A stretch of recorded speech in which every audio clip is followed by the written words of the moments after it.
Eh? Eh?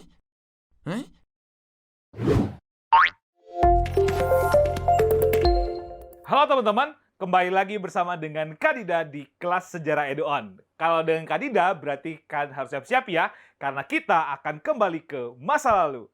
Tanpa berlama-lama, mari kita mulai.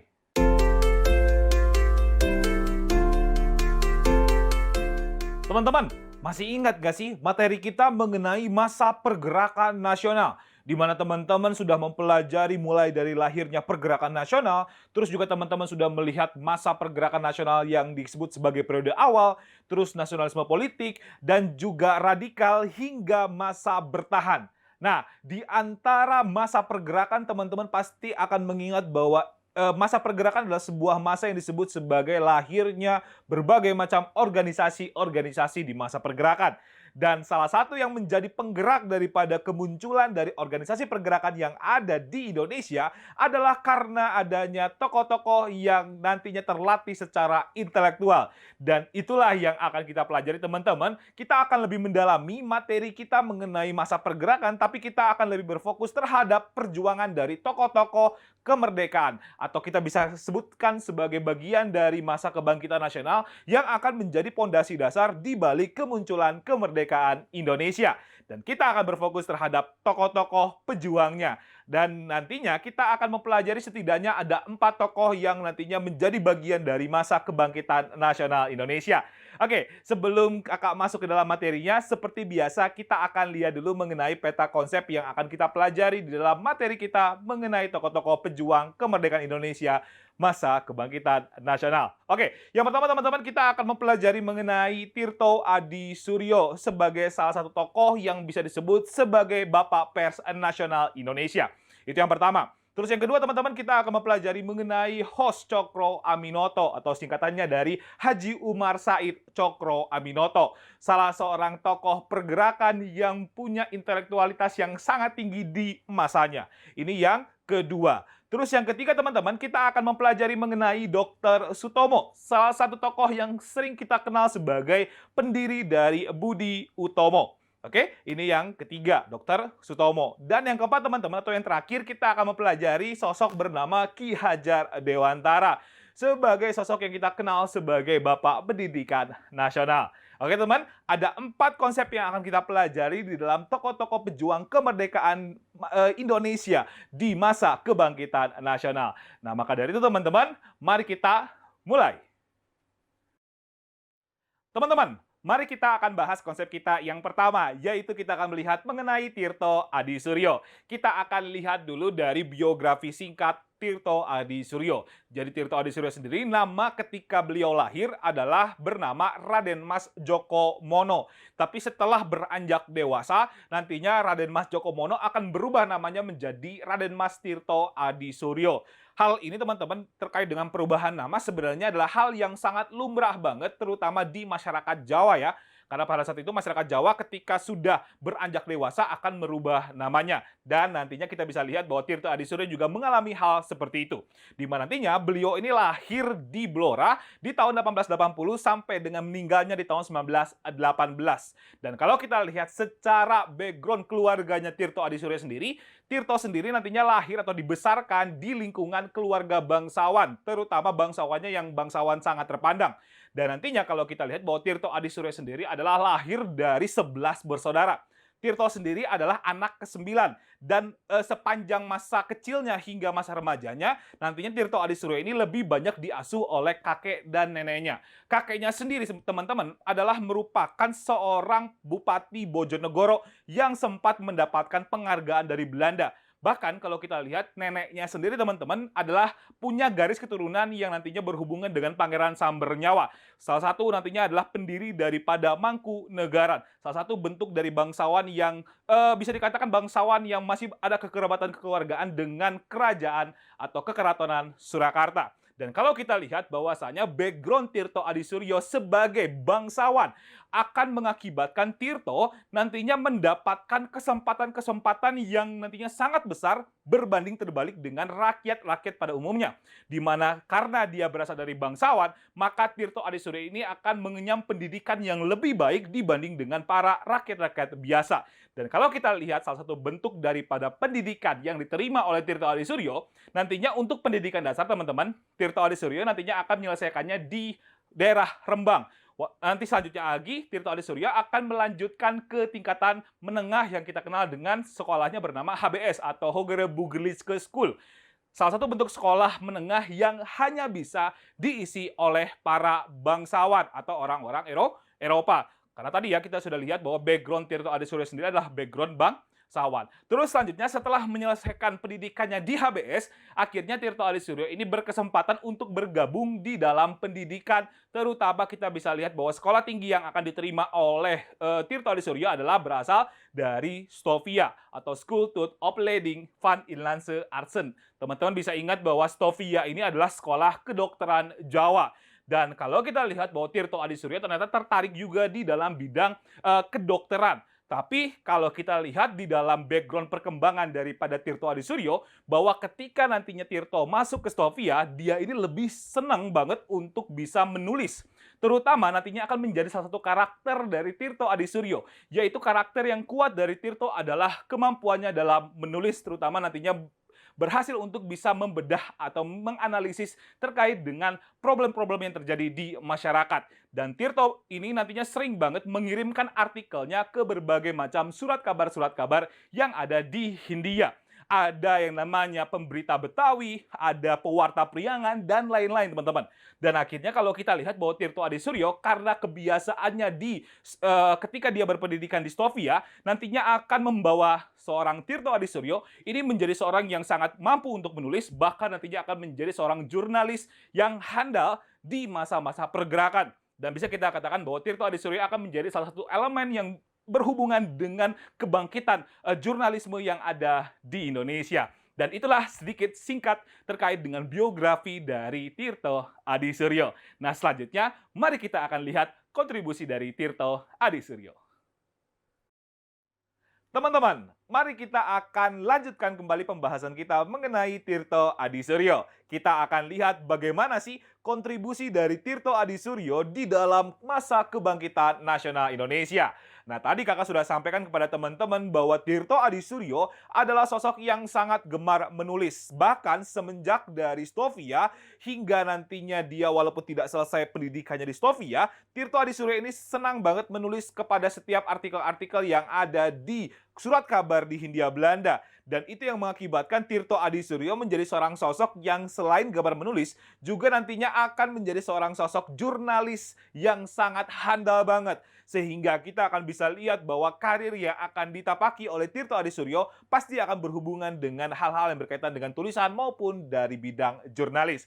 Sehingga kita akan bisa lihat bahwa salah satu bentuk kontribusi dari Tirto Adisuryo adalah pembentukan dari surat kabar Sunda Berita di tahun 1903 sampai dengan tahun 1905, di mana surat kabar Sunda Berita ini adalah sebuah surat kabar yang secara ruhnya atau secara model dalamnya bahwasanya surat kabar ini adalah surat kabar yang pertama kali dikelola oleh orang-orang pribumi. Bahkan modalnya sendiri nantinya diberikan oleh orang pribumi. Salah seorang yang nantinya memberikan modal terhadap Tirto Adisuryo di dalam pembuatan surat kabar Sunda Berita adalah seorang bupati dari Cianjur, Prawira Direja, yang nantinya memberikan modal sehingga akhirnya Sunda Berita ini bisa lahir. Dan nantinya dimulai dari jurnalisnya atau jurnalistiknya sampai dengan pimpinan redaksi akan dipegang langsung oleh orang-orang pribumi. Maka setiap kali mencetak surat kabarnya, nantinya surat kabar Sunda Berita ini akan memberikan label, yaitu adalah bahwa kami ini adalah kepunyaan dari pribumi. Itu adalah sebuah label yang sangat kuat dikala dari surat kabar yang mayoritas adalah surat kabar kepunyaan dari Belanda. Oke, ini adalah salah satu bentuk daripada kontribusi dari Tirto Adisuryo. Dan juga teman-teman bisa lihat bahwasannya yang jadi problem dari surat kabar ini walaupun dari tahun 1903 sampai dengan tahun 1905 nantinya akan mengalami fase krisis finansial karena tidak mampu untuk membayar proses daripada jurnalismenya sehingga akhirnya surat kabar ini sempat ditutup karena permasalahan krisis finansial. Dan itu yang mengakibatkan surat kabar Sunda Berita ini harus berakhir. Tapi ternyata Tirto Adisuryo tidak berhenti hanya untuk surat kabar Sunda Berita saja setelah krisis finansial. Maka selanjutnya teman-teman kita akan bisa lihat bahwasanya Tirto tetap membawa semangat-semangat daripada jurnalisnya. Sehingga akhirnya kita bisa lihat bahwa Tirto akhirnya mengeluarkan kembali atau membentuk kembali sebuah surat kabar yang dikenal dengan namanya Surat Kabar Medan Priai tahun 1908. Di mana surat kabar Medan Priai adalah sebuah surat kabar yang disebut sebagai surat kabar pertama berbahasa Melayu. Dan Medan Priai ini nantinya akan menjadikan seorang Tirto disebut sebagai Bapak Pers Nasional. Karena kontribusinya di dalam mengembangkan sebuah pewartaan nasional yang berbahasa Melayu. Bahkan kalau kita lihat di dalam surat kabar Medan Priai sendiri, nantinya Tirto juga terlibat langsung di dalam aktivitas-aktivitas sebagai seorang jurnalis.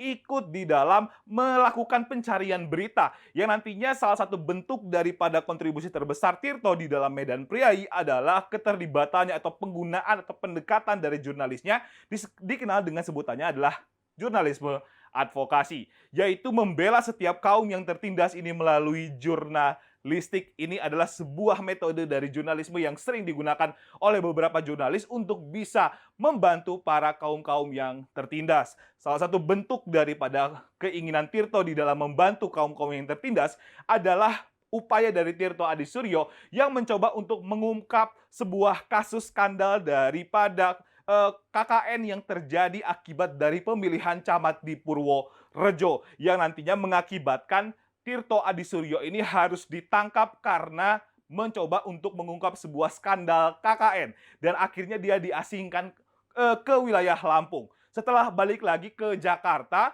nantinya Tirto Adisuryo juga akan ditangkap lagi karena kasus yang hampir sama, delik pers kalau menurut dari pemerintahan kolonial. Dan ini yang mengakibatkan akhirnya Tirto Adisuryo ini harus ditangkap kembali dan diasingkan kembali. Walaupun nanti pada masa akhir daripada Tirto Adisuryo, dia harus kesepian karena banyak aset-aset daripada Tirto Adisuryo ini nantinya disita oleh pemerintahan kolonial Belanda.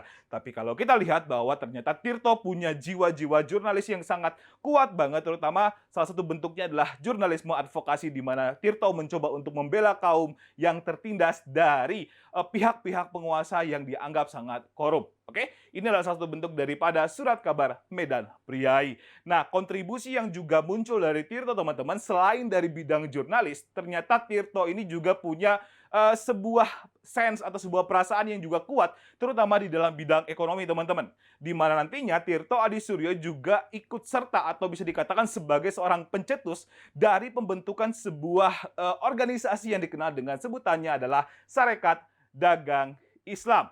Di mana SDI awal yang didirikan oleh Tirto Adisuryo adalah sebuah SDI yang bertujuan adalah untuk bisa membantu para pedagang-pedagang pribumi untuk bisa bersaing dengan pedagang Tionghoa. Ini kakak sudah sering sampaikan kepada teman-teman mengenai masa pergerakan, terutama teman-teman sudah melihat mengenai Sarekat Islam, di mana salah satu bentuknya adalah akibat dari perdagangan atau bisa dikatakan karena pedagang-pedagang pribumi ini tidak mampu untuk bersaing dengan pedagang Tionghoa. Dan akhirnya Tirto Adisuryo mencoba untuk bisa membantu para pedagang-pedagang tersebut untuk bisa bersaing. Dan kalau kita lihat di dalam perkembangan selanjutnya, ternyata nantinya muncullah Samanhudi sebagai seorang pimpinan dari sebuah organisasi bernama Rekso Rumekso yang mencoba juga untuk bisa berkontak dengan Tirto Adisuryo agar Rekso Rumekso ini nantinya akan dibawahi oleh SDI-nya Tirto Adisuryo. Sehingga nantinya Rekso Rumekso akan melebur menjadi SDI tapi cabangnya Solo. Dan itu akan bisa kita lihat akan hubungannya dengan SDI dari Tirto Adisuryo. Sehingga nantinya Samanhudi dan Tirto Adisuryo dianggap sebagai pencetus dari pembentukan Sarekat Dagang Islam. Walaupun pada perkembangan selanjutnya Samanhudi dan juga Tirto Adisuryo nantinya saling tidak sependapat dalam hal SDI itu sendiri. Terutama ketika Samanhudi lebih fokus terhadap usahanya sendiri, sedangkan Tirto Adisuryo lebih fokus terhadap kegiatan jurnalisnya. Sehingga nantinya SDI akan diserahkan kepada Cokro Aminoto, yang kita kenal adalah sosok yang akan merubah jalannya SDI menjadi Sarekat Islam. Oke teman-teman, ini adalah bentuk dari kontribusi yang nantinya diberikan oleh Tirto Adi Suryo, terutama di masa kebangkitan nasional. Dan selanjutnya teman-teman, kita akan melihat mengenai peranan dari Cokro Aminoto. Maka dari itu, yuk kita lanjut lagi. Teman-teman, mari kita akan bahas konsep kita yang kedua, yaitu kita akan melihat mengenai sosok bernama Hos Cokro Aminoto. Kita akan lihat dulu dari biografi singkat Cokro Aminoto. Jadi, nama lengkap dari Cokro Aminoto sendiri adalah bernama Raden Haji Umar Said Cokro Aminoto. Dan hostnya sendiri adalah singkatan dari Haji Umar Said. Dan ketika masih kecil, Cokro Aminoto ini lebih sering disebut sebagai Eru Cokro atau nama panggilannya ya. Eru Cokro. Dan lahirnya sendiri beliau ini adalah di Ponorogo di tahun 1880 sampai dengan tahun 1934. Dan seperti halnya teman-teman, Tirto Adi Suryo bahwa Cokro Aminoto sendiri adalah sosok atau seorang tokoh yang lahir dari bangsawan juga. Ketika kalau kita lihat bahwasanya Cokro Aminoto berasal dari bangsawan, apalagi ayahnya sendiri adalah mantan pegawai pemerintahan kolonial Belanda, terus juga kakeknya adalah Bupati Ponorogo, ini mengakibatkan Cokro Aminoto ini akan mendapatkan fasilitas-fasilitas yang tidak bisa dinikmati oleh masyarakat pada umumnya, yaitu adalah fasilitas pendidikan. Dan kalau kita lihat bahwa Cokro Aminoto di dalam pendidikannya sendiri nantinya pendidikan dasarnya akan diselesaikan di ILS atau Europe's Lager School. Teman-teman bisa ingat kembali ya bahwa ILS adalah sekolah yang hanya menerima orang-orang yang berasal dari golongan Eropa maupun dari para bangsawan. Sehingga karena Cokro adalah seorang yang berasal dari bangsawan, maka dia mendapatkan pendidikan ILS. Nah, selanjutnya setelah lulus dari ILS, dia akan melanjutkan pendidikannya ke Osvia atau singkatan dari Opleiding School voor Inlandse Ambtenaar, atau nantinya kalau sekarang kita kenal sebagai IPDN atau STPDN, di mana Osvia sendiri adalah sebuah sekolah yang nantinya akan menghasilkan banyak pegawai-pegawai pemerintah, sehingga nantinya Cokro Aminoto yang lulus dari Osvia akan menjadi seorang juru tulis bagi bupati yang ada di wilayah Jawa. Tapi nantinya setelah bekerja sebagai juru tulis dari bupati di daerah Jawa, nantinya Cokro Aminoto memutuskan untuk keluar dari pekerjaannya. Kenapa sih, Kak? Nah, permasalahannya adalah Cokro Aminoto ini lebih sering melihat penderitaan rakyat, terutama nantinya akibat dari penjajahan Belanda. Jadi rakyat pribumi itu sering banget disiksa oleh orang-orang Belanda. Dan itu yang mengakibatkan Cokro Aminoto ini mulai marah dengan perlakuan orang-orang Belanda dan akan memunculkan semangat-semangat anti Belanda yang nantinya akan berkembang di kemudian hari. Dan akhirnya setelah keluar dari kerjaannya atau sebagai juru tulis dari bupati di Jawa, nantinya Cokro Aminoto memutuskan untuk bersekolah lagi. Terutama nantinya sekolah yang dikenal atau yang nantinya dimasuki oleh Cokro Aminoto adalah sekolah bernama Bugerliske Avon School, atau nantinya adalah sebuah sekolah teknik mesin, di mana nantinya fokus dari Cokro Aminoto ini adalah lebih kepada ahli kimia. Sehingga nantinya setelah atau pasca dari pendidikannya di Bugerliske Avon School, nantinya Cokro Aminoto akan masuk sebagai pegawai dari sebuah firma atau sebuah perusahaan yang bernama Koi & Co, atau nantinya adalah perusahaan yang bergerak di pabrik gula, dan nantinya menjadi seorang ahli kimia sekaligus juga sebagai juru tulis. Tapi ternyata ketika bekerja sebagai pegawai di Koi & Co, nantinya Cokro Aminoto ini lebih banyak berkonflik dengan pegawai, terutama pegawai yang berasal dari orang-orang Belanda. Dan itu yang mengakibatkan akhirnya Cokro Aminoto memutuskan untuk keluar lagi dari pekerjaannya di Koi & Co dan lebih memutuskan untuk bisa berfokus terhadap bidang pergerakan. Dan kalau kita lihat bahwa Cokro Aminoto adalah sosok yang nantinya adalah bisa dikatakan punya karakter-karakter yang sangat kuat, teman-teman. Terutama pasca daripada pendidikannya di Bugerliske Avon School dan nantinya lebih banyak berfokus terhadap bidang pergerakan, sosok dari Cokro Aminoto ini punya karakter-karakter yang sangat kuat banget, terutama di kalangan masyarakat Jawa. Yang bisa kita bedah bahwasanya karakter dari Cokro Aminoto adalah karakter yang taat agamanya sangat besar dan juga sangat cerdas. Untuk ukuran orang-orang atau tokoh-tokoh yang ada di masa tersebut atau di tahun 1900-an, bahwa Cokro Aminoto ini adalah sosok yang bisa dikatakan sangat cerdas, terutama intelektualitasnya itu sangat tinggi banget. Apalagi pemahaman Cokro terhadap setiap ideologi-ideologi yang berkembang di dunia kala itu. Yaitu ada ideologi pan-islamisme, ada ideologi nasionalisme, demokrasi, liberal, komunis, dan lain sebagainya. Cokro Aminoto itu punya pemahaman yang sama baiknya terhadap setiap ideologi yang berkembang di dunia. Sehingga nantinya Cokro Aminoto adalah sosok yang punya kekuatan atau punya karakteristik yang sangat kuat terutama di dalam masa pergerakan. Apalagi kekuatan dari Cokro Aminoto atau karakter yang nantinya muncul dari Cokro adalah kemampuannya dalam menulis dan juga berorasi. Sehingga nantinya orasi-orasi yang disampaikan oleh Cokro Aminoto ini banyak menarik bagi masyarakat Jawa. Apalagi nantinya masyarakat Jawa menganggap Cokro Aminoto itu adalah sebagai juru selamat. Saking punya karisma yang sangat besar. Sehingga nantinya orang-orang Jawa menganggap sebagai juru selamat atau Imam Mahdinya bagi orang-orang Jawa. Dan kalau kita lihat bahwasanya kepercayaan orang Jawa ini sangat kuat terutama mengenai juru selamat. Karena kalau menurut dari ramalan Jayabaya bahwa orang yang nantinya akan menyelamatkan rakyat Jawa dari penindasan adalah seorang sosok bernama Eru Cokro. Namanya sama banget dengan Cokro Aminoto.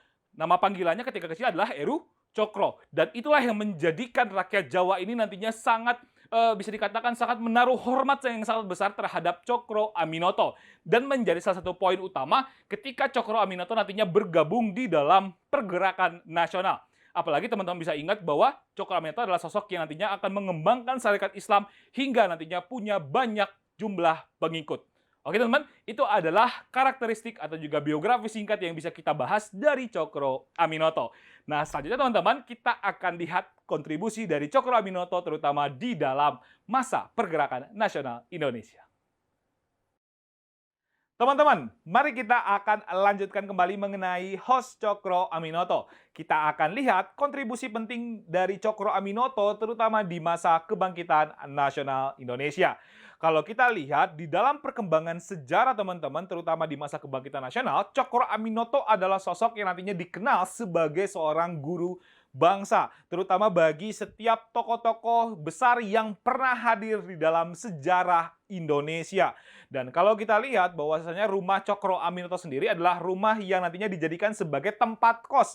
Dan tempat kos ini nantinya akan dihuni oleh tokoh-tokoh besar tersebut. Sehingga kita bisa lihat bahwasanya tokoh-tokoh besar tersebut nantinya sering berinteraksi atau sering melakukan diskusi besar dengan Cokro Aminoto. Karena tadi ya kakak sudah sampaikan bahwa karakter Cokro Aminoto adalah salah seorang karakter yang punya intelektualitas yang sangat tinggi. Terutama pemahaman dari Cokro Aminoto di dalam ideologi-ideologi yang berkembang di dunia seperti nasionalisme, demokrasi, pan-islamisme, ada juga liberalisme, ada juga sosialisme, komunisme. Itu Cokro Aminoto tuh tahu dengan sangat paham atau bisa dikatakan pahamnya sangat baik banget.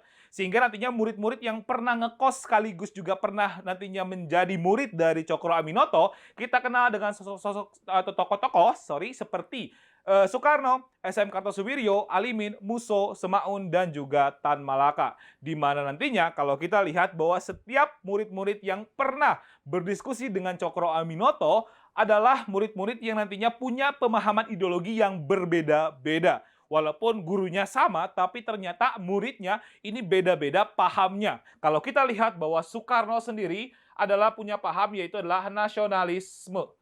Oke? Sedangkan nantinya kalau kita lihat bahwa SM Kartosuwiryo sendiri adalah punya paham yaitu adalah paham pan-islamisme. Ini bedanya sangat besar banget ya. Terus juga kalau kita lihat bahwa sosok seperti Alimin. Ini ya, sosok seperti Alimin. Ada juga Musso. Terus juga kita bisa lihat Semaun. Hingga nantinya adalah Tan Malaka adalah sosok-sosok yang kita kenal sebagai tokoh yang nantinya punya pemahaman komunis sosialis. Oke teman-teman, ini adalah murid-murid murid-murid dari Cokro Aminoto yang punya paham yang berbeda-beda tapi satu guru yang sama. Tapi mereka adalah bagian daripada perkembangan sejarah Indonesia. Itu adalah salah satu kontribusi terbesar dari Cokro Aminoto, terutama dalam mendidik setiap tokoh-tokoh yang nantinya menjadi bagian dari sejarah Indonesia. Terus juga kalau kita lihat bahwasannya Cokro Aminoto ini sering berpesan kepada murid-muridnya, yaitu pesan yang disampaikan adalah kalau mau jadi seorang pemimpin yang besar, pemimpin yang hebat, maka harus bisa menulis seperti seorang wartawan dan juga berbicara seperti seorang orator. Karena kalau kita lihat bahwa Cokro Aminoto sendiri adalah sosok yang gemar menulis juga teman-teman. Terutama tulisan-tulisannya itu juga banyak membahas mengenai beberapa perkembangan-perkembangan ideologi. Dan juga kalau kita lihat bahwa Cokro Aminoto sendiri adalah sosok yang punya karismatik yang sangat tinggi. Apalagi ketika beliau ini nantinya menyampaikan orasinya atau menyampaikan pidatonya di podium. Sehingga nantinya kalau kita lihat bahwa murid-murid dari Cokro Aminoto sendiri adalah murid-murid yang punya jiwa-jiwa menulis yang sangat tinggi dan juga kemampuan-kemampuan mereka di dalam berbicara di depan umum. Terutama mempengaruhi setiap orang atau setiap masa yang hadir di dalam pidato-pidatonya. Kalau kita lihat, sosok yang mungkin paling bisa mendekati adalah sosok Bung Karno sendiri. Karena Bung Karno sendiri selain kemampuan menulisnya juga sangat baik, ditambah dengan kemampuan orasinya yang juga sangat luar biasa banget. Itu adalah salah satu bentuk daripada kontribusi Cokro Aminoto terutama sebagai seorang guru bangsa bagi setiap tokoh-tokoh yang ada di Indonesia.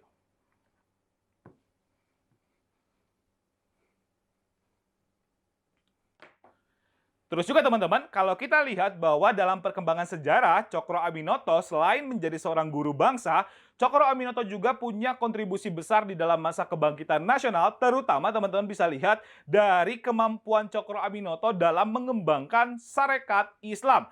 Oke, awalnya kan kita bisa kenal ya bahwa saja Sarekat Islam ini adalah sebuah organisasi yang diawali dengan nama Sarekat Dagang Islam, yang tujuan awalnya adalah untuk bisa melindungi para pedagang-pedagang pribumi dari persaingan atau kalah saingnya dengan para pedagang Tionghoa. Sehingga kalau kita lihat dalam perkembangannya bahwa Cokro Aminoto ini mencoba untuk melakukan beberapa kegiatan-kegiatan atau beberapa kebijakan-kebijakan di dalam Sarekat Dagang Islam yang nantinya akan merubah Sarekat Islam yang sebelumnya terbatas di dalam perdagangan menuju ke arah yang lebih luas. Bisa ke bidang politik, sosial, ekonomi, dan lain sebagainya. Dan salah satu bentuk kontribusi daripada Cokro Aminoto dalam mengembangkan Sarekat Islam adalah mencoba untuk melakukan penyusunan anggaran dasar, terutama yang memuat terkait dengan tujuan-tujuan Sarekat Islam.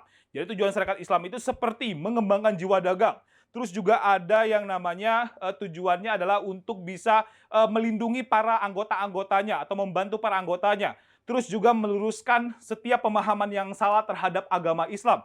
Kalau kita lihat bahwa tujuan S ini nantinya akan lebih luas lagi. Selain dalam bidang perdagangan atau bidang ekonomi, juga dalam bidang politik, dalam bidang sosial, budaya, dan lain sebagainya. Dan salah satu bentuk momentum terbaik dari Cokro Aminoto, terutama dalam mengembangkan Sarekat Islam, adalah merubah namanya.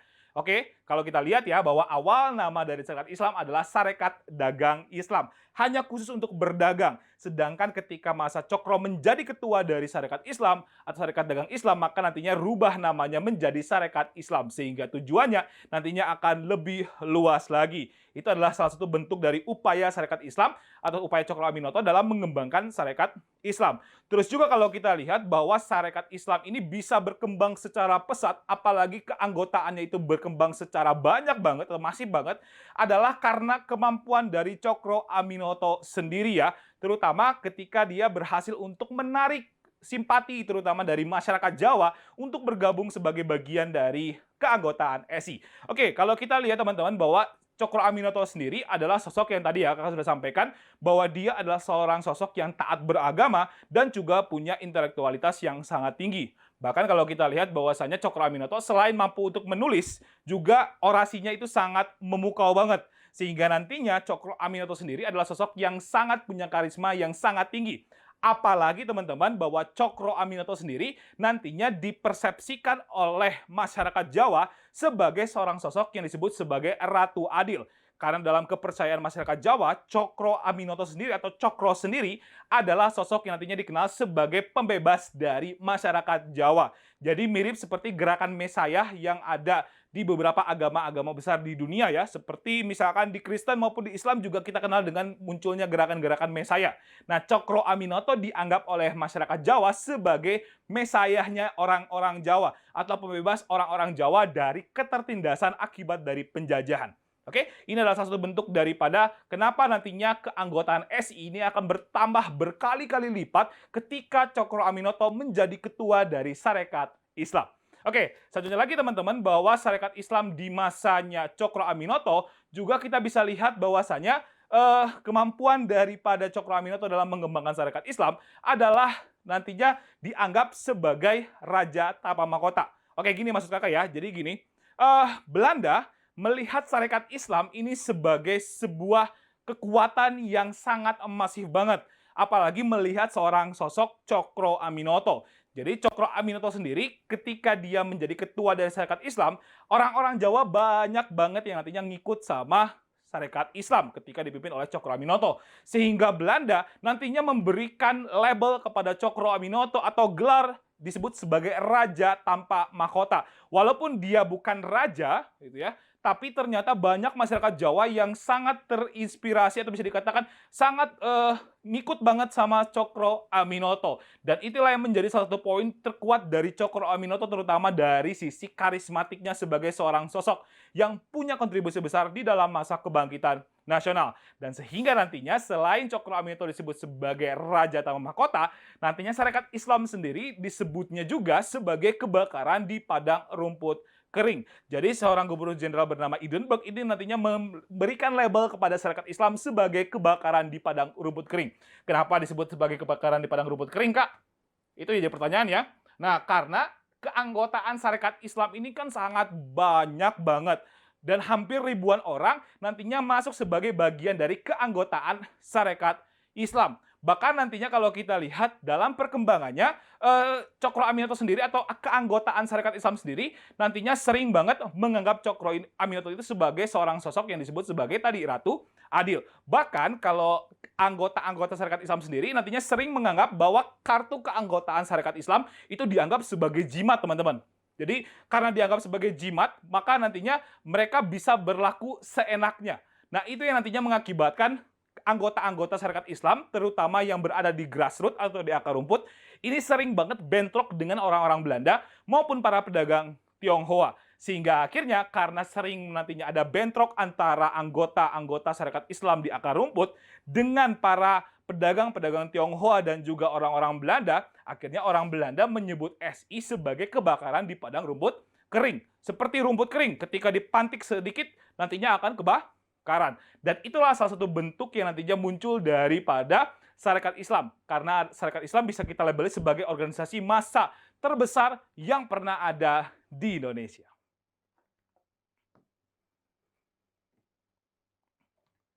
Oke teman-teman, itulah kontribusi-kontribusi yang nantinya dihasilkan oleh Cokro Aminoto di dalam perkembangan sejarah Indonesia, terutama di masa kebangkitan nasional. Gimana? Menarik kan? Nah, selanjutnya mari kita akan lihat peranan dari Dr. Sutomo. Teman-teman, mari kita akan bahas konsep kita yang ketiga. Kita akan melihat mengenai sosok bernama Dr. Sutomo. Kita akan bahas dulu dari biografi singkatnya. Seperti apa sih? Oke, jadi Dr. Sutomo ini nama ketika beliau lahir itu bukan Sutomo ya. Jadi nama ketika beliau lahir itu bernama Subroto. Seperti halnya tadi kakak sudah sampaikan bahwa Tirto juga ketika sudah menginjak remaja akan berubah nama. Dan ternyata Subroto juga nantinya akan berubah namanya ketika beranjak dewasa dan akhirnya bernama Sutomo. Hal yang lumrah ya teman-teman di dalam kebudayaan Jawa. Dan kalau kita lihat bahwa Dr. Sutomo nantinya lahir di Nganjuk di tahun 1888 dan nantinya meninggal di tahun 1938. Dan kalau kita lihat secara background keluarganya sendiri teman-teman bahwa Dr. Sutomo ini berasal dari golongan atau dari keluarga bangsawan juga seperti halnya Cokro dan juga Tirto. Berasal dari keluarga bangsawan terpandang. Ayahnya sendiri adalah atau merupakan wedana ya, sehingga kalau kita lihat bahwa di dalam proses perkembangan Dr. Sutomo juga teman-teman, dari mulai beliau lahir hingga nantinya menempuh pendidikan, bahwasanya karena statusnya sebagai seorang bangsawan maka memudahkan beliau untuk bisa menempuh pendidikan. Kalau kita lihat pendidikan yang nantinya akan diterima oleh Dr. Sutomo sepanjang masa hidupnya, yaitu adalah yang pertama, bahwasanya pendidikan dasarnya akan diselesaikan di ILS atau Europe's Lager School. Tadi kakak sudah sampaikan ya bahwa ILS adalah sekolah yang hanya diperuntukkan bagi para bangsawan dan juga golongan Eropa.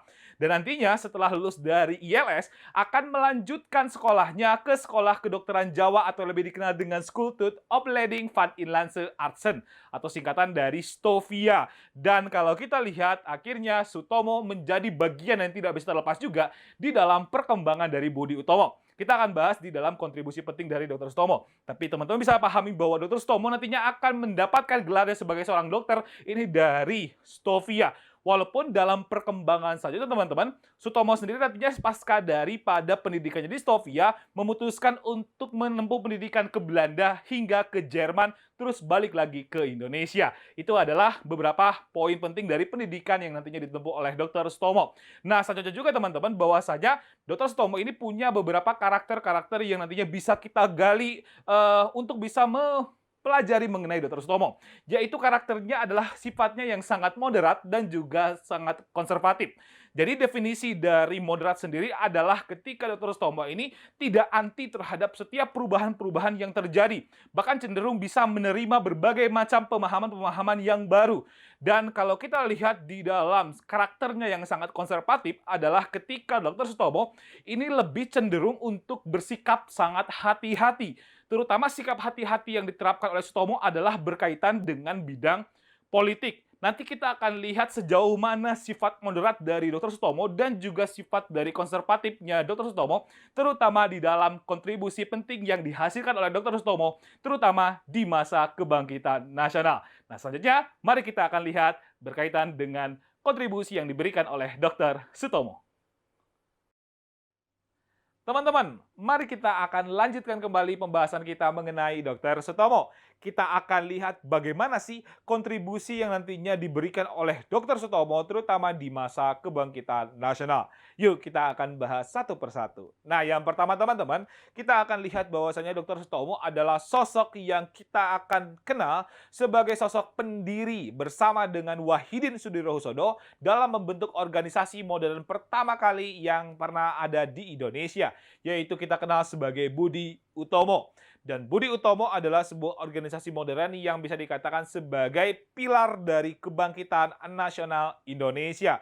Dan kalau kita lihat bahwa latar belakang daripada pendirian Budi Utomo sendiri kan hadir karena adanya permasalahan kesulitan biaya pendidikan dari para mahasiswa atau siswa-siswa di Stovia yang tidak mampu membayar biaya pendidikannya. Maka akhirnya Sutomo bersama dengan Wahidin Sudirohusodo akhirnya mencoba untuk membentuk Budi Utomo dalam rangka untuk bisa membantu teman-teman yang tidak mampu membayar biaya pendidikannya. Dan salah satu bentuk daripada rasa solidaritas dari Sutomo dan juga Wahidin terhadap para siswa adalah nantinya mencoba melakukan sebuah kegiatan yang dikenal dengan namanya study fund atau mencoba untuk berkeliling Jawa meminta sumbangan kepada para bangsawan-bangsawan Jawa. Jadi meminta sumbangan ini dalam rangka untuk bisa membantu teman-teman tadi, teman-teman di Stovia yang tidak mampu membayar biaya kuliahnya. Sehingga ini adalah sebuah wujud daripada gerakan pendidikan yang coba untuk digalakan oleh Dr. Sutomo maupun dari pihak Wahidin Sudirohusodo. Dan juga kalau kita lihat dalam perkembangan Budi Utomo sendiri, nantinya Dr. Sutomo adalah seorang sosok yang akan ditunjuk sebagai ketua pertama kalinya Budi Utomo, tapi sebelum atau bisa dikatakan pra daripada kongresnya Budi Utomo yang pertama teman-teman.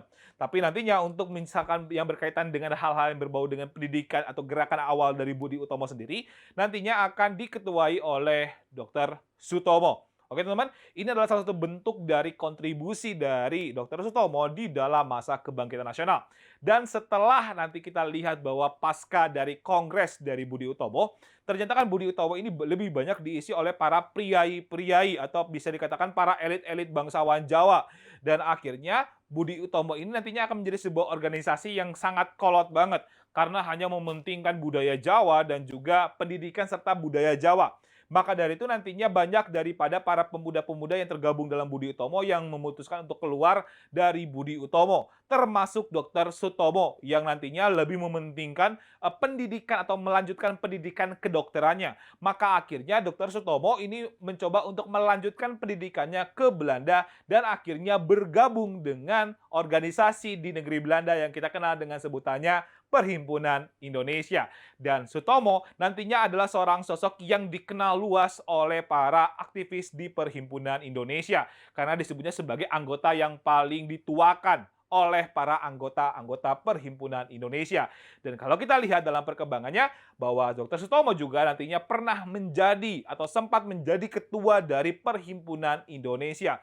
Karena tadi faktor Dr. Sutomo yang juga dituakan oleh anggota-anggota dari Perhimpunan Indonesia di Belanda. Terus juga kalau kita lihat bahwasannya rumah dari Dr. Sutomo sendiri nantinya itu sering banget dijadikan sebagai tempat pertemuan bagi setiap mahasiswa-mahasiswa Indonesia yang sedang berkuliah di negeri Belanda. Dan nantinya rumahnya sendiri akan dijadikan sebagai tempat diskusi untuk membahas mengenai kasus-kasus yang sedang terjadi, ya baik di dunia maupun di Indonesia. Dan juga kalau kita lihat bahwasanya keterlibatan dalam Perhimpunan Indonesia ini nantinya juga akan mengakibatkan Dr. Sutomo akhirnya diangkat sebagai penasehat bagi pergerakan mahasiswa, terutama pergerakan mahasiswa yang ada di negeri Belanda. Karena tadi ya sosok dari Dr. Sutomo sendiri yang dituakan atau yang dihormati banget bagi para anggota-anggota yang terlibat di dalam Perhimpunan Indonesia. Nah, inilah bentuk kontribusi dari Dr. Sutomo di dalam perkembangan Perhimpunan Indonesia. Dan kalau kita lihat dalam perkembangan selanjutnya teman-teman, bahwa Dr. Sutomo akhirnya memutuskan untuk melanjutkan studinya lagi setelah berhasil untuk melanjutkan studinya di Belanda, akhirnya pergi ke Jerman untuk melanjutkan studi pendidikan atau lebih bisa dikatakan mengambil spesialisasi dari kedokteran khusus, sehingga akhirnya kita bisa lihat bahwa kontribusi selanjutnya setelah berhasil untuk menyelesaikan pendidikannya di Jerman, akhirnya kembali ke Indonesia dan mencoba untuk menjadi seorang pengajar di Netherlands Indies Arts School.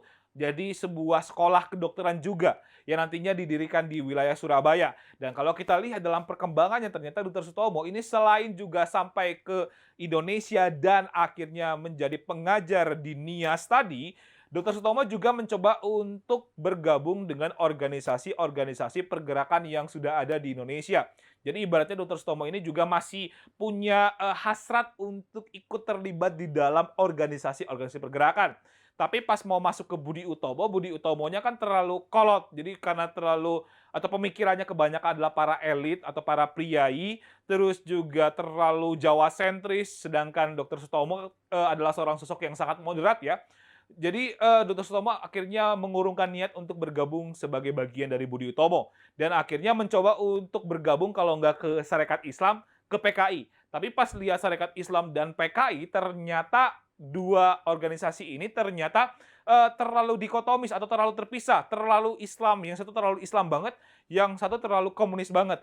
Makanya akhirnya Dr. Sutomo mencoba untuk membentuk sebuah organisasi baru di Surabaya yang nantinya menjadi salah satu bentuk kontribusi terbesar dari Dr. Sutomo, terutama di dalam membentuk pergerakan nasional Indonesia. Salah satunya adalah membentuk Indonesia Study Club. Nah, teman-teman, Indonesia Study Club adalah sebuah forum grup diskusi atau bisa dikatakan sebagai sebuah perkumpulan siswa-siswa yang ada di Surabaya untuk berkumpul dan nantinya membahas beberapa isu-isu yang berkaitan dengan hal-hal kebangsaan. Dan salah satu bentuk daripada isu yang dibahas di dalam Indonesia Study Club adalah berkaitan dengan politik, terutama tujuannya adalah untuk bisa meningkatkan kesadaran politik masyarakat dengan memberitahukan situasi politik dalam dan juga luar negeri. Poin pentingnya ada di dalam kesadaran politik ini, teman-teman. Tapi juga kalau kita lihat bahwa forum grup diskusinya juga akan berkaitan dengan hal-hal lain seperti ekonomi, sosial, budaya, sejarah, dan lain sebagainya. Itu juga dibahas di dalam FGD ini sendiri. Sehingga kita bisa lihat bahwa dalam perkembangannya nantinya Indonesia Study Club akan berubah namanya menjadi Persatuan Bangsa Indonesia.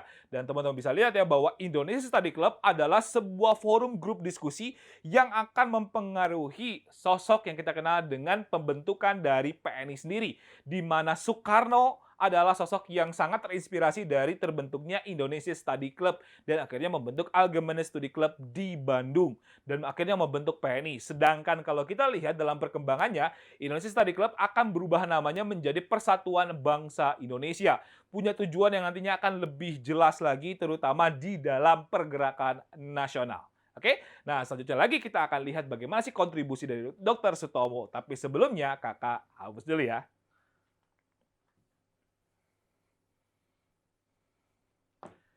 Oke teman-teman, tadi ya teman-teman sudah lihat bahwasannya setelah terbentuknya Indonesia Study Club dan akhirnya merubah namanya menjadi Persatuan Bangsa Indonesia atau Persatuan Bangsa Indonesia atau PBI, kita singkat ya, bahwa akhirnya Dr. Sutomo ini mencoba untuk bisa menaruh segala hasrat-hasrat organisasinya di dalam PBI.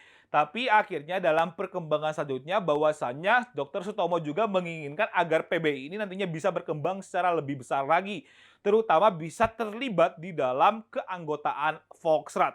Maka dari itu, salah satu bentuk upaya untuk bisa mengikutsertakan keanggotaan-keanggotaan dari PBI di dalam anggota-anggota Volksrat, maka perlulah nantinya PBI bergabung dengan organisasi yang sudah berdiri dan sudah terlibat di dalam Volksrat, yaitu adalah sebuah eh, partai yang kita kenal dengan namanya adalah Budi Utomo. Dan akhirnya Budi Utomo dan PBI ini akhirnya bersatu dan menjadi sebuah partai yang kita kenal dengan namanya Parindra atau Partai Indonesia Raya.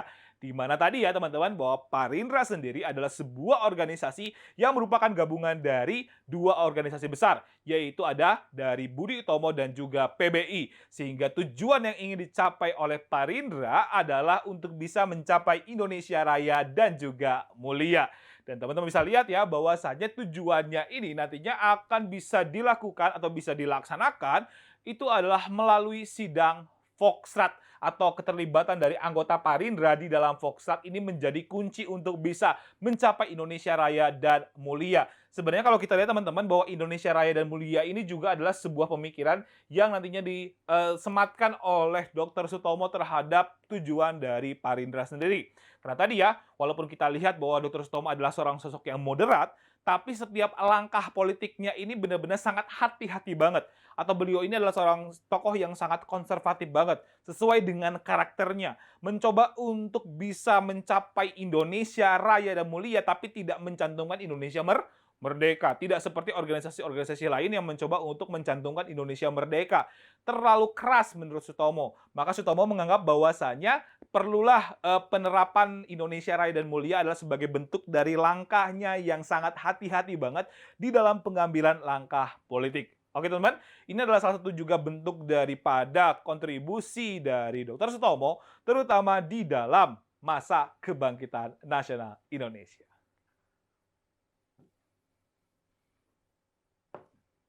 Nah, teman-teman, itu dia kontribusi-kontribusi yang bisa dirasakan daripada Dr. Sutomo yang bisa kita lihat sampai hari ini. Nah, maka dari itu selanjutnya, yuk kita akan lanjut lagi dan kita akan bahas siapa sosok selanjutnya, itu adalah Ki Hajar Dewantara. Teman-teman, mari kita akan bahas konsep kita yang keempat, yaitu kita akan melihat mengenai sosok bernama Ki Hajar Dewantara. Kita akan mengenalnya dulu dari biografi singkat. Oke, jadi Ki Hajar Dewantara ini adalah nama panggilan. Sebenarnya kalau kita lihat bahwa nama asli dari Ki Hajar Dewantara adalah bernama Suwardi Suryaningrat. Lahir di Yogyakarta di tahun 1889 sampai dengan tahun 1959. Dan kalau kita lihat bahwasanya secara background keluarga, Ki Hajar Dewantara sendiri adalah sosok yang berasal dari bangsawan yang terpandang. Karena Ki Hajar Dewantara sendiri adalah cucu dari Paku Alaman III, raja yang nantinya muncul dari kerajaan Paku Alaman. Dan di sini kita bisa lihat bahwasanya Ki Hajar Dewantara sebagai seorang bangsawan, maka dia punya akses yang sangat besar teman-teman dalam bidang pendidikan. Seperti halnya kita sudah lihat dari mulai Tirto Adisuryo, Cokro Aminoto, hingga Sutomo. Dan kalau kita lihat background pendidikan dari Ki Hajar Dewantara sendiri, pendidikan awalnya atau pendidikan dasarnya dia tempuh atau beliau tempuh dari pendidikan di ILS atau Europe's Lager School. Oke, ini tadi kakak sudah bahas ya bahwa Europe's Lager School adalah sebuah sekolah yang nantinya hanya bisa diterima atau yang hanya bisa menerima orang-orang yang berasal dari golongan Eropa maupun dari kalangan pribumi. Dan nantinya Ki Hajar Dewantara setelah menyelesaikan pendidikannya di ILS akan menyelesaikan pendidikan tingginya yaitu di Stovia atau Skoolopleiding van Inlandse Artsen. Oke, tapi ternyata pendidikannya di Stovia ini tidak pernah selesai atau tidak pernah tamat. Kenapa sih Kak? Karena permasalahannya adalah Ki Hajar Dewantara ini sakit-sakitan ketika bersekolah atau berkuliah di Stovia. Sehingga akhirnya Ki Hajar Dewantara keluar dari Stovia dan hanya lebih berfokus terhadap bidang penulisan. Maka itulah nantinya akan kita bisa lihat dari karakter Ki Hajar Dewantara pasca dari keluarnya Ki Hajar dari Stovia, yaitu karakternya dalam menulis yang juga sangat besar banget dan nantinya visi pendidikannya yang sangat kuat. Oke, kalau kita lihat bahwa kemampuan menulis dari sosok Ki Hajar Dewantara adalah kemampuannya yang nantinya berhasil untuk bisa menulis beberapa artikel-artikel yang bisa dikatakan sangat tajam banget, terutama di dalam membedah kolonialisme dari pihak Belanda yang nantinya akan dikirim artikel-artikelnya ke beberapa majalah-majalah seperti majalah Midden Java di Yogyakarta dan nantinya artikel yang dikirim ke The Express di Bandung. Dan ketika nantinya Ki Hajar Dewantara ini sering banget mengirimkan artikel ke The Express, ini akan menjadikan koneksi yang besar terhadap pertemuannya dengan sosok yang kita kenal dengan bernama Ernest Francois Eugene Dawes-Dekker atau Setiabudi Danudirja. Sedangkan untuk visi pendidikannya teman-teman, apalagi kita kenal bahwa Ki Hajar Dewantara adalah sosok sebagai Bapak Pendidikan Nasional. Terutama pasca daripada pengasingannya ke Belanda, akhirnya Ki Hajar Dewantara ini berhasil untuk mendapatkan ijazah pendidikan di Belanda dan kembali ke Indonesia untuk bisa membangun sekolah sesuai dengan idealismenya. Dan inilah yang menjadi salah satu hal yang bisa kita pelajari bahwa Ki Hajar Dewantara adalah sosok yang nantinya selain punya kemampuan dalam menulis yang sangat kuat, juga punya visi pendidikan yang sangat-sangat baik. Dan inilah yang menjadi salah satu ruh atau karakter dari Ki Hajar Dewantara. Teman-teman, itulah biografi singkat yang bisa kita pelajari dari Ki Hajar Dewantara. Nah, selanjutnya mari kita akan lihat kontribusi-kontribusi yang nantinya bisa kita pelajari dari Ki Hajar Dewantara. Teman-teman, mari kita akan lanjutkan kembali mengenai Ki Hajar Dewantara. Kita akan lihat bagaimana sih kontribusi yang nantinya dihasilkan oleh Ki Hajar Dewantara di dalam masa kebangkitan nasional. Oke, kita lihat ya bahwasanya Ki Hajar Dewantara adalah nama aslinya yaitu Suwardi Suryaningrat. Dan teman-teman kalau ingat nama Suwardi Suryaningrat itu pasti selalu akan bisa memberikan label sebagai bagian dari 3 serangkai bersama-sama dengan Ernest Francois Eugene Dawes-Dekker dan juga Cipto Mangunkusumo membentuk sebuah organisasi politik pertama kali di Indonesia yang punya tujuan yang sangat besar, terutama menghilangkan diskriminasi ras hingga membentuk nasionalisme wilayah yang kita kenal dengan pendirian dari Indisi Partis. Tadi kakak sudah sampaikan bahwa Indisi Partis adalah sebuah organisasi politik pertama yang nantinya akan didirikan oleh 3 serangkai. Tadi ada sosok bernama Ernest Francois Eugene Dawes-Dekker dan juga Cipto Mangunkusumo yang juga mendukung pembentukan dari Indisi Partis. Dan yang jadi masalah adalah Indisi Partis adalah sebuah partai atau sebuah organisasi yang nantinya senang banget mengkritik pemerintahan kolonial Belanda. Dan salah satu bentuk daripada kritikan terhadap pemerintahan kolonial Belanda, Ki Hajar Dewantara sampaikan di dalam sebuah artikel yang kita kenal dengan sebutannya Als ik een Nederlander was atau Andai Aku Seorang Belanda di dalam majalah The Express. Yang jadi masalah adalah ternyata sebuah artikel ini yang bernada satire kepada pemerintahan kolonial Belanda karena pada saat itu kan pemerintahan kolonial Belanda sedang mengadakan perayaan ulang tahun 100 tahunnya dari Prancis atau penjajahan Prancis. Maka nantinya pemerintah kolonial Belanda meminta sumbangan kepada para setiap bangsawan yang ada di Indonesia. Dan itu yang dikritik oleh Ki Hajar Dewantara atau Suwardi Suryaningrat. Yang dampaknya adalah Ki Hajar Dewantara akhirnya ditangkap dan diasingkan oleh pemerintahan kolonial Belanda.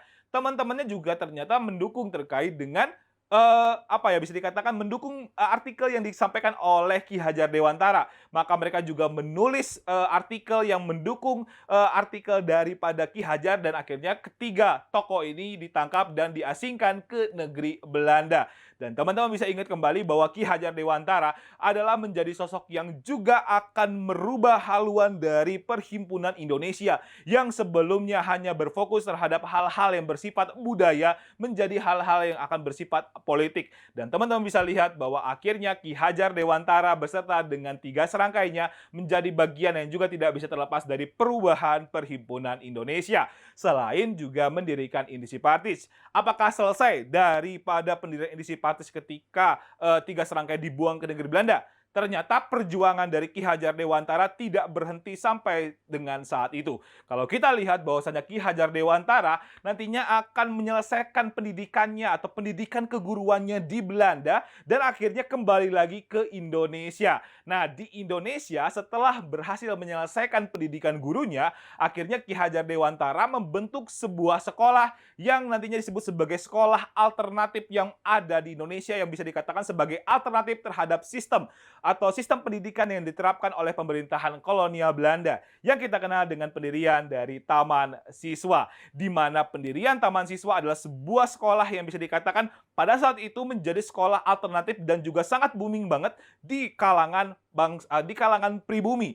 Kalau kita lihat bahwa tujuan daripada pendirian Taman Siswa sendiri, teman-teman, adalah untuk bisa menumbuhkan rasa kebangsaan dan cinta pada tanah air. Kalau ini adalah tujuan yang bisa dikatakan untuk tujuan akhir daripada Taman Siswa. Tapi untuk dasar tujuan daripada pendirian Taman Siswa adalah agar bisa mendorong bakat dan minat dari setiap siswa yang nantinya bersekolah di Taman Siswa. Itu poin penting yang nantinya ingin diterapkan oleh Ki Hajar Dewantara. Maka dari itu teman-teman bisa lihat dari semboyan atau slogan yang nantinya disampaikan oleh Ki Hajar Dewantara di dalam Taman Siswa, yaitu ada Ingarsa, Sung Tulada, Ing Namadia, Mangunkarsa, Tutwuri, Handayani. Ini adalah salah satu bentuk daripada semboyan yang nantinya memberikan semacam label kepada Taman Siswa bahwa Taman Siswa akan mendukung siswanya untuk bisa meraih minat dan bakatnya. Tapi muara atau akhirnya harus bisa menumbuhkan rasa kebangsaan dan cinta pada tanah air.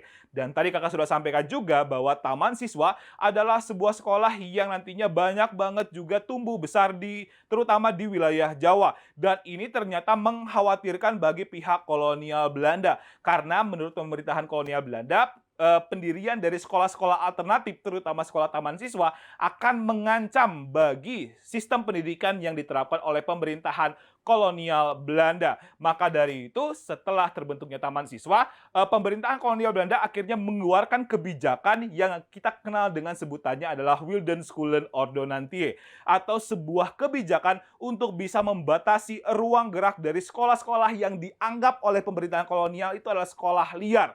Tapi dalam perspektif kita bahwa sekolah tersebut adalah sekolah swasta yang memang menjadi alternatif bagi pendidikan kala itu. Maka akhirnya Ki Hajar Dewantara adalah sosok yang sangat menentang sebuah kebijakan yang diterapkan oleh pemerintahan Belanda yang nantinya kita kenal sebagai Wildenskolen Ordonnantie tadi. Nah, kakak sudah sampaikan bahwasanya Ki Hajar Dewantara adalah sosok yang sangat keras menolak terhadap setiap kebijakan yang bertentangan dengan keinginannya untuk bisa membangun pendidikan di Indonesia. Salah satunya adalah Wildenskolen Ordonnantie yang nantinya akan bisa dikatakan akan menghajar sekolah-sekolah swasta yang pernah hadir di wilayah Indonesia. Dan nantinya kalau kita lihat bahwasanya Ki Hajar Dewantara ini mencoba untuk bisa menentang isi dari Wildenskolen Ordonnantie yang tadi kakak sudah bahas, bahwa sekolah ini kebijakan ini dibentuk untuk bisa membatasi sekolah-sekolah yang ada di luar sistem pemerintahan kolonial Belanda. Maka dari itu nantinya Ki Hajar Dewantara mencoba menyampaikan aspirasinya di dalam Volksraad atau kita kenal sebagai sebuah dewan rakyat yang nantinya menjadi bagian daripada perkembangan politik di masa pergerakan nasional. Bahkan kalau kita lihat akhirnya Ki Hajar Dewantara mencoba untuk bertemu dengan M. Husni Tamrin sebagai ketua dari fraksi nasional yang punya kekuatan besar di dalam Volksraad, yang akhirnya Ki Hajar Dewantara dan juga M. Husni Tamrin di dalam fraksi nasional mencoba untuk bisa memperjuangkan pembatalan dari Wildenskolen Ordonnantie. Dan ternyata perjuangan yang terjadi di dalam Volksraad yang nantinya digawangi oleh fraksi nasional dan juga Ki Hajar Dewantara berhasil untuk bisa batalkan kebijakan tersebut. Dan inilah yang menjadi salah satu rujukan kita bahwasanya Ki Hajar Dewantara adalah sosok yang sangat konsen terutama di dalam bidang pendidikan. Bahkan setelah nantinya Indonesia merdeka, akhirnya Ki Hajar Dewantara akan diangkat sebagai Menteri Pendidikan pertama dan bahkan nantinya akan dijuluki sebagai Bapak Pendidikan Nasional.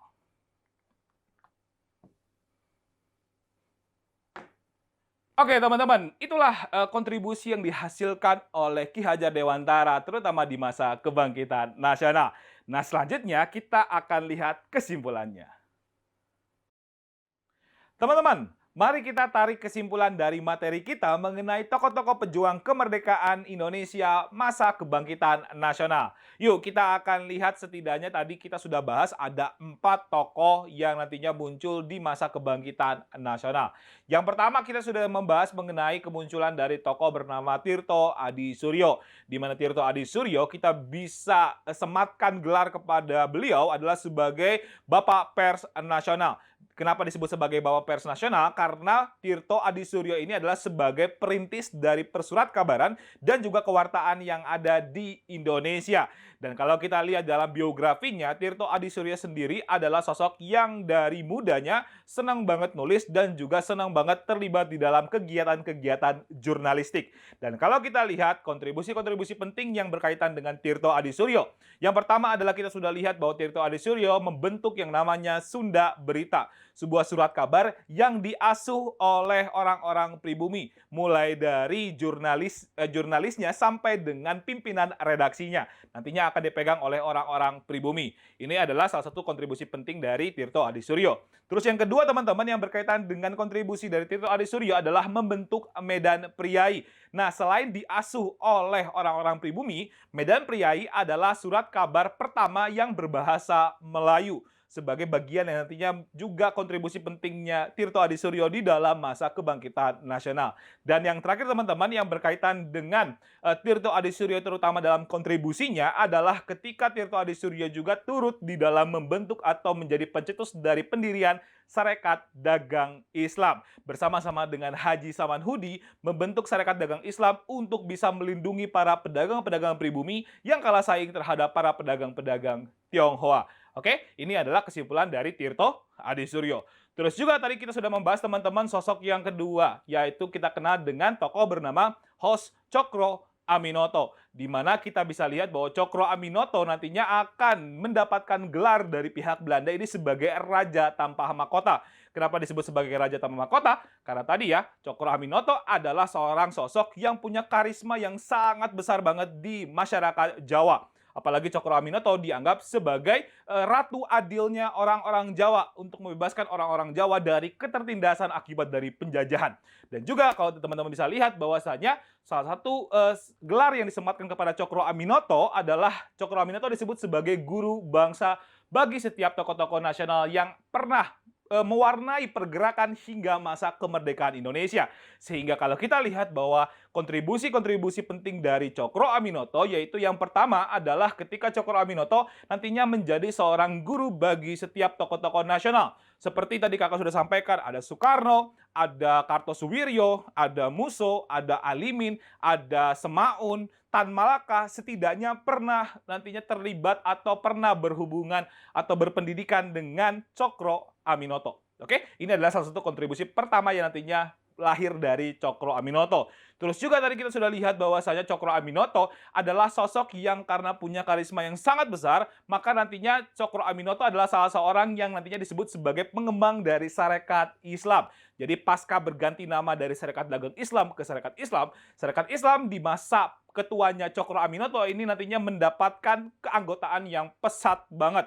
Berkali-kali lipat nantinya didapatkan oleh Sarekat Islam ketika Cokro Aminoto menjadi ketua dari Sarekat Islam. Bahkan tadi ya kakak sudah sampaikan juga bahwa ketika Sarekat Islam dipegang oleh Cokro Aminoto, Belanda itu sampai nyebutin bahwa Sarekat Islam itu disebut sebagai kebakaran di padang rumput kering. Karena saking radikalnya anggota-anggota dari Sarekat Islam dalam masa pergerakan nasional Indonesia. Oke teman-teman, ini adalah sosok yang kita kenal sebagai Hos Cokro Aminoto. Terus juga teman-teman tadi kita sudah lihat juga sosok yang ketiga yaitu adalah sosok bernama Dr. Sutomo, di mana Sutomo sendiri adalah seorang pribadi yang nantinya sangat moderat dan juga konservatif, terutama di dalam mengambil langkah-langkah politiknya. Apalagi kalau kita lihat bahwa konservatif di sini adalah Sutomo sendiri adalah sosok yang sangat berhati-hati banget ketika nantinya mengambil setiap langkah politik yang akan diambilnya untuk dalam rangka mewarnai pergerakan nasional Indonesia. Dan teman-teman sudah lihat tadi bahwasanya kontribusi-kontribusi yang penting banget bagi Indonesia terutama ketika Sutomo ini hadir adalah yang pertama, bahwa Sutomo nantinya disebut sebagai pencetus berdirinya Budi Utomo. Tadi ya bersama dengan Wahidi Sudirohusodo nantinya membentuk Budi Utomo Dystopia sebagai sebuah langkah untuk bisa membantu teman-teman yang ada di Stovia untuk bisa mendapatkan beasiswa atau bantuan pendidikan. Karena ada beberapa siswa-siswa di Stovia yang tidak mampu untuk membayar biaya pendidikannya. Oke, ini adalah kesimpulan yang pertama, yaitu adalah mendirikan Budi Utomo. Terus juga kalau kita lihat bahwa Dr. Sutomo juga punya peranan penting, terutama di dalam Perhimpunan Indonesia. Tadi ya, setelah Sutomo akhirnya menyelesaikan pendidikannya di Stovia, nantinya dia melanjutkan ke Belanda dan sempat juga bergabung sebagai bagian dari keanggotaan Perhimpunan Indonesia. Terus juga teman-teman kita sudah lihat bahwasanya kontribusi yang bisa dirasakan dari Dr. Sutomo di masa kebangkitan nasional adalah ketika Dr. Sutomo nantinya mendirikan Indonesia Study Club atau kita sebut sebagai Forum Group Discussion yang dibentuk di Surabaya dalam rangka untuk memberikan pendidikan-pendidikan kebangsaan mulai dari politik, ekonomi, sejarah, dan lain sebagainya. Dan nantinya Indonesia Study Club ini akan menjadi salah satu inspirasi juga bagi Soekarno dalam membentuk Algemene Studi Club yang ada di Bandung. Oke teman-teman, ini adalah poin penting daripada Dr. Sutomo di dalam pendidikan kebangsaan. Dan yang terakhir teman-teman, salah satu peranan dari Dr. Sutomo di dalam masa kebangkitan nasional adalah membentuk Partai Indonesia Raya. Di mana Partai Indonesia Raya ini adalah merupakan fusi dari Budi Utomo bersama dengan Persatuan Bangsa Indonesia. Sedangkan Persatuan Bangsa Indonesia itu adalah sebuah organisasi yang dibentuk dari Perubahan Indonesia Study Club. Sehingga nantinya PBI dan juga Budi Utomo berfusi atau bersatu dan akhirnya membentuk Partai Indonesia Raya. Mencoba untuk memperjuangkan berbagai macam kepentingan-kepentingan rakyat di Volksraad. Oke teman-teman, ini adalah konsep yang ketiga, yaitu kita kenal tokoh bernama Dr. Sutomo. Dan yang terakhir teman-teman, yang kita sudah bahas mengenai tokoh pejuang kemerdekaan, yaitu adalah sosok bernama Ki Hajar Dewantara. Setidaknya tadi kita sudah lihat ya bahwasanya Ki Hajar Dewantara ini adalah sosok yang dikenal sebagai Bapak Pendidikan Nasional atas kontribusinya di dalam membentuk Taman Siswa.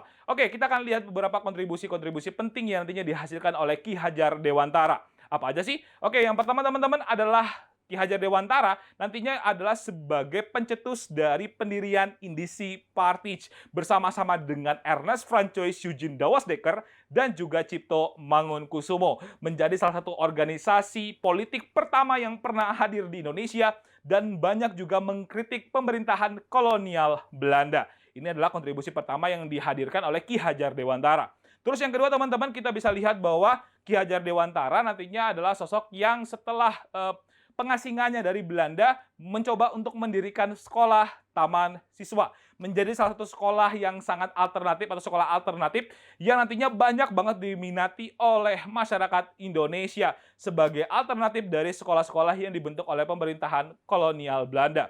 Terus juga teman-teman kita bisa lihat bahwa kontribusi yang nantinya muncul dari Ki Hajar Dewantara adalah menolak sebuah kebijakan yang diterapkan oleh pemerintahan kolonial Belanda yang disebut sebagai Wildenskolen Ordonnantie. Ya nantinya kalau kita lihat bahwa Wildenskolen Ordonnantie adalah sebuah kebijakan atau sebuah peraturan untuk bisa menghancurkan sekolah-sekolah swasta atau sekolah-sekolah alternatif yang dibentuk oleh masyarakat Indonesia, termasuk taman siswa. Maka nantinya Ki Hajar Dewantara adalah sosok yang sangat menolak keras terhadap kebijakan Wildenskolen Ordonnantie. Karena nantinya kalau kita lihat bahwa Ki Hajar Dewantara bersama dengan Husni Tamrin nantinya mencoba untuk memperjuangkan penghapusan dari kebijakan Wildenskolen Ordonnantie di dalam Volksraad dan ternyata berhasil untuk bisa menghapuskan kebijakan tersebut. Oke teman-teman, itu adalah kesimpulan yang bisa kita tarik dari materi kita mengenai tokoh-tokoh pejuang kemerdekaan Indonesia. Gimana? Mudah kan? Nah, maka dari itu karena materi kita sudah selesai teman-teman, tetap semangat ya, tetap belajar dan tetap ikuti kelas sejarah di EduOn karena bersama dengan Kadida kita pasti akan belajar sejarah yang sudah pasti menyenangkan. Kakak pamit undur diri, sampai jumpa lagi. Dadah!